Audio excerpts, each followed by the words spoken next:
Friends, DreamBakes Delights പുതിയൊരു എപ്പിസോഡിലേക്ക് നിങ്ങൾക്ക് എല്ലാവർക്കും സ്വാഗതം. നമ്മൾ സാധാരണയായിട്ട് ചെയ്യുന്ന ചെറിയ ചെറിയ ചില മിസ്റ്റേക്സ് കാരണം പലപ്പോഴും നമ്മളുടെ ബേക്കിംഗ് പ്രതീക്ഷിക്കുന്ന റിസൾട്ട് നമുക്ക് കിട്ടാറില്ല. അപ്പോൾ അതിനു വേണ്ടിയിട്ട് നിങ്ങൾ ശ്രദ്ധിക്കേണ്ട ചെറിയ ടിപ്സ്, അതിനെക്കുറിച്ചാണ് നമ്മളിത് ഡിസ്കസ് ചെയ്യുന്നത്. നമുക്ക് നല്ലൊരു റിസൾട്ട് കിട്ടാനായിട്ട് നമ്മൾ ഏറ്റവും കൂടുതൽ ശ്രദ്ധിക്കേണ്ടത് റെസിപ്പി കറക്റ്റായിട്ട് ഫോളോ ചെയ്യുക എന്നുള്ളതാണ്. അതിൽ ഏറ്റവും ഇമ്പോർട്ടൻറ്റ് നമ്മൾ അതിൻ്റെ മെഷർമെൻറ്റ് എടുക്കുന്നതിൽ. അപ്പോൾ സാധാരണ നമ്മൾ മെഷറിങ് കപ്പുകൾ വെച്ച് മെഷർമെൻറ്റ് എടുക്കാറുണ്ട്. അതിനെക്കാട്ടിലും ഏറ്റവും നല്ലത് നമ്മൾ ഗ്രാം മെഷർമെൻറ്റ്, അതായത് വെയിറ്റ് എടുക്കുക എന്നുള്ളതാണ്. അതിലേക്ക് നിങ്ങൾക്ക് ഒരു ഡിജിറ്റൽ വെയിങ് ബാലൻസ് ഉണ്ടെങ്കിൽ അത് ഒത്തിരി നിങ്ങൾക്ക് സഹായകരമാകും. എൻ്റെ ഒപ്പീനിയനിൽ ശരിക്കും പറഞ്ഞാൽ ഒരു വെയിങ് ബാലൻസ് വാങ്ങിക്കുക എന്ന് പറയുന്നത് നിങ്ങൾക്ക് ഒട്ടും ഒരു വേസ്റ്റ് ആകുന്നില്ല. അത് നിങ്ങളുടെ കിച്ചണിലെ ഒരു നല്ലൊരു ഇൻവെസ്റ്റ്മെന്റ് ആയിട്ട് നമുക്ക് ഈ വെയിങ് ബാലൻസിനെ കണക്കാക്കാം. വെയിങ് ബാലൻസ് വാങ്ങിക്കുമ്പോൾ ഞാൻ സജസ്റ്റ് ചെയ്യുന്നത് എപ്പോഴും ഒരു ഫ്ലാറ്റ് സർഫസ് ഉള്ള ഒരു വെയിങ് ബാലൻസ് ആണ്. എന്തെന്ന് വെച്ചാൽ നമുക്ക് ഏത് തരത്തിലുള്ള വലിയ ബൗളോ ചെറിയ ബൗളോ ഒക്കെ വെച്ച് നമുക്ക് ഇതുപോലെ മെഷർമെന്റ് എടുക്കാൻ പറ്റും. അതുപോലെ ഒരു ഡിജിറ്റൽ വെയിങ് ബാലൻസ് വാങ്ങിക്കാനും ശ്രദ്ധിക്കുക. ഡിജിറ്റൽ വെയിങ് ബാലൻസ് ആകുമ്പോൾ നമുക്ക് കറക്റ്റായിട്ട് മെഷർമെന്റ് എടുക്കാൻ പറ്റും. നമ്മൾ ഇൻഗ്രീഡിയൻസ് മെഷർ ചെയ്തെടുക്കുമ്പോൾ ആദ്യം നമ്മൾ ഏത് ബൗളിലാണോ നമുക്ക് എടുക്കേണ്ടത് ആ ബൗൾ വെക്കുക. അതിന് ശേഷം നമ്മൾ അതിൻ്റെ റീഡിങ് 0 ആക്കുക. എന്നിട്ട് വേണം നമ്മളുടെ ആവശ്യമുള്ള ഇൻഗ്രീഡിയൻസ് എത്രയാണോ അതനുസരിച്ച് മെഷർ ചെയ്തെടുക്കാനായിട്ട്. നമ്മൾ കപ്പിൽ മെഷർ ചെയ്യുമ്പോൾ ഓരോരുത്തർ എടുക്കുന്ന രീതി അനുസരിച്ച് എത്രത്തോളം ഡിഫറൻസ് വരുന്നുണ്ടെന്നുള്ളത് നമുക്കിപ്പോൾ നോക്കാം. അപ്പോൾ ഞാൻ ഇത് അരക്കപ്പാണ്. അരക്കപ്പിൽ ഈ മൈദ എടുക്കുകയാണ്. ചിലർ ഇതുപോലെ നല്ല ഹീപ്ഡ് ആയിട്ട് എടുക്കും. അപ്പോൾ അത് ഞാനൊന്ന് മെഷർ ചെയ്യാണ്. 106 ഗ്രാം. വേറൊരാൾ നല്ല ലെവൽ ചെയ്ത് പുഷ് ചെയ്ത് നല്ലതായിട്ട് ഹീപ്ഡ് അല്ലാതെ എടുക്കുന്നു. ഇത് 75 ഗ്രാം. അടുത്തതായി നമ്മൾ നന്നായിട്ടൊന്ന് ഇളക്കി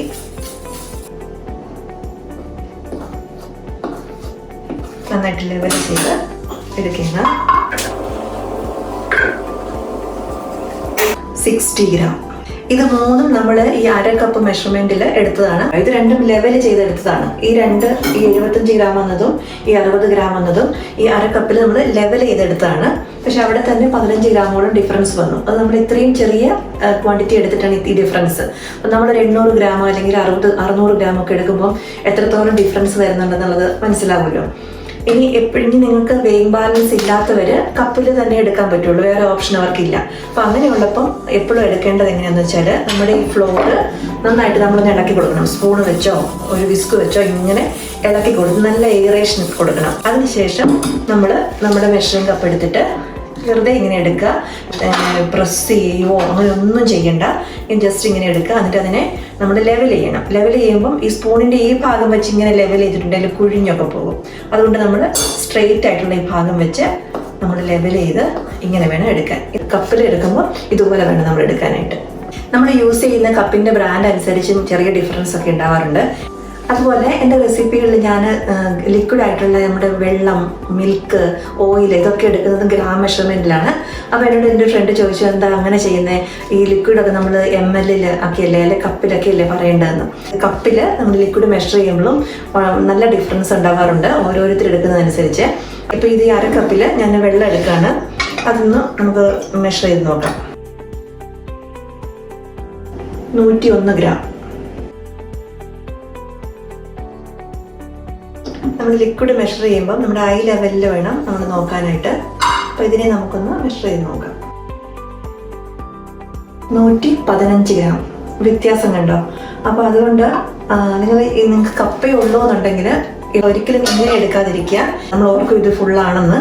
പക്ഷെ നമ്മളത് ഇങ്ങനെ നോക്കുമ്പോഴേ അതിനകത്ത് കുറച്ചുകൂടെ സ്പേസ് ഉണ്ട്. നമുക്ക് കുറച്ചുകൂടെ വെള്ളം അതിനകത്ത് ഒഴിക്കുക എന്നുള്ളത് മനസ്സിലാവുള്ളൂ. അതുകൊണ്ട് ലിക്വിഡ് എല്ലാം നമ്മുടെ ഐ ലെവലിൽ നോക്കി കറക്റ്റായിട്ട് എടുക്കുക. നമുക്ക് സാധാരണ പറ്റുന്ന ഒരു തെറ്റാണ്. സാധാരണ നമ്മുടെ റെസിപ്പികളിൽ ഷുഗർ 1 കപ്പ് അങ്ങനെയൊക്കെ പറയുമ്പോൾ നമ്മൾ ആദ്യം നോർമൽ ഷുഗർ എടുക്കാൻ വിചാരിച്ചു. 1 കപ്പിൽ ഇത് അര കപ്പാണ്.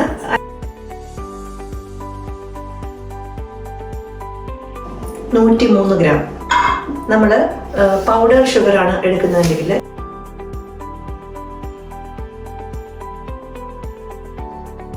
87 ഗ്രാം. ഒരു 20 ഗ്രാമോളം നമുക്ക് ഡിഫറൻസ് വരുന്നു. അപ്പോൾ നമ്മുടെ റെസിപ്പിയിൽ നോർമൽ ഷുഗർ ആണോ അതോ പൊടിച്ച പഞ്ചസാരയാണോ പറയുന്നുള്ളത് നമ്മൾ ശ്രദ്ധിക്കണം. അതേസമയം നിങ്ങൾ ഗ്രാമിലാണ് നിങ്ങൾ യൂസ് ചെയ്യുന്നതെങ്കിൽ പൊടിച്ച പഞ്ചസാരയാണെങ്കിലും പൊടിക്കാത്ത പഞ്ചസാരയാണെങ്കിലും പറയുന്ന ആ ഗ്രാം അത്ര എടുത്താൽ അതിൽ ഡിഫറൻസ് ഒന്നും വരുന്നില്ല. അപ്പം അതുകൊണ്ടും എന്തുകൊണ്ടും നമ്മൾ ഗ്രാമിൽ തന്നെ മെഷർ ചെയ്യുന്നതാണ് ഏറ്റവും നല്ലത്.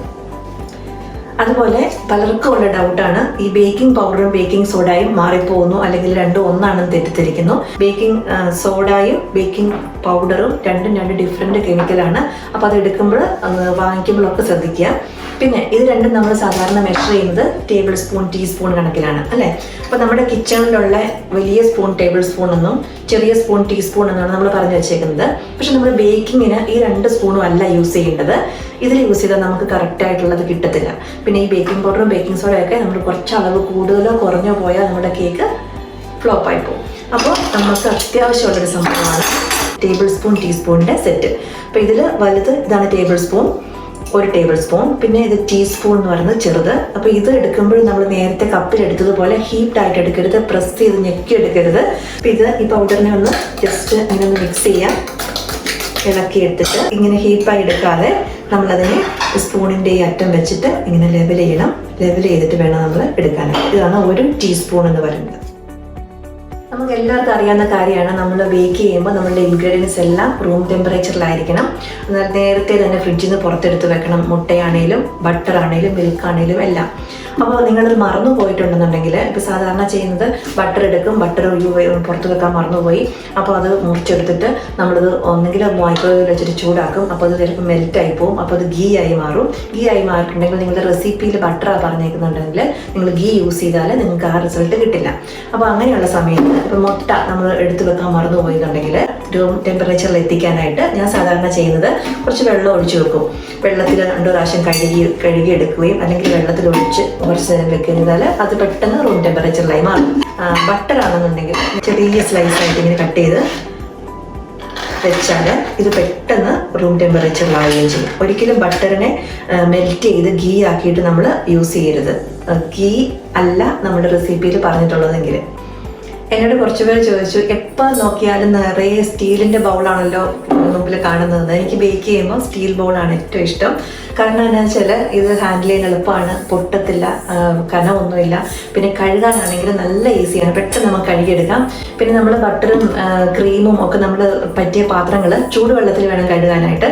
അപ്പോൾ നമുക്ക് പെട്ടെന്ന് ഒരു വലിയൊരു ബേർഡൻ അല്ലാതെ നമുക്ക് പെട്ടെന്ന് അത് കഴുകിയെടുക്കാൻ പറ്റും. അപ്പോൾ അതുകൊണ്ട് സ്റ്റീൽ ബൗളുകളാണ് ഞാൻ ഇഷ്ടപ്പെടുന്നത്. ഇനി നമ്മൾ നല്ല ഡിസൈനർ കേക്കൊക്കെ ചെയ്യുമ്പോൾ ആ കേക്കിൻ്റെ ഫിനിഷിംഗ് എന്ന് പറഞ്ഞാൽ അതിൻ്റെ ഷാർപ്പ് എഡ്ജാണ്.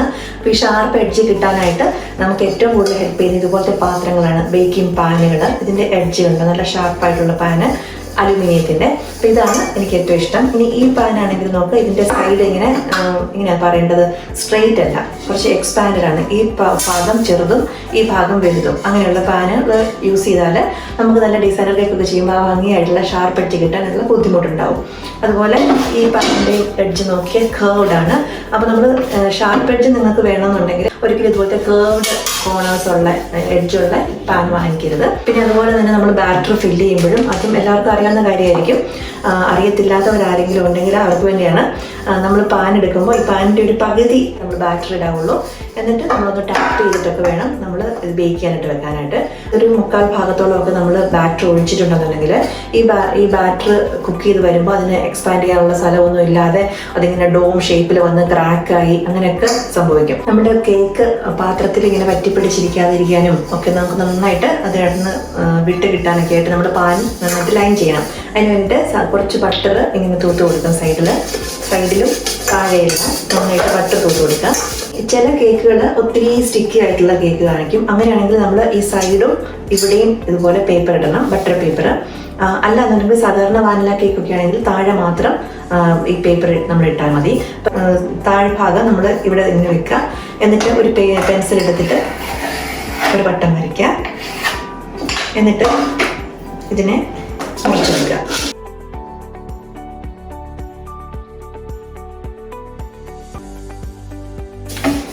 ഈ പെൻസിൽ മാർക്കുള്ള ഭാഗം താഴെ വരുന്നത് പോലെ വെക്കുക. പാനിൽ ഇങ്ങനെ വെക്കുക. ഇത് ഇനി ഒത്തിരി സ്റ്റിക്കി ആയിട്ടുള്ള പാനാണെങ്കിൽ ഞാൻ പറഞ്ഞു ഈ സൈഡും കൂടെ നമുക്ക് പേപ്പർ ലൈൻ ചെയ്യണമെന്ന്. അങ്ങനെയുള്ള സമയത്ത് നമ്മൾ ഇതുപോലെ ഈ പാനിൻ്റെ സൈഡ് ഹൈറ്റിനെക്കാട്ടിലും കുറച്ചുകൂടെ പൊക്കത്തിൽ ഇങ്ങനത്തെ പേപ്പർ സ്ട്രിപ്സ് മുറിച്ചെടുക്കുക. എന്നിട്ട് ആദ്യം ചെയ്യേണ്ടത് സൈഡാണ്. എന്നിട്ട് ഈ സ്ട്രിപ്പിൻ്റെ ഇവിടെ ഇങ്ങനെ ഒന്ന് മടക്കി കൊടുക്കുക.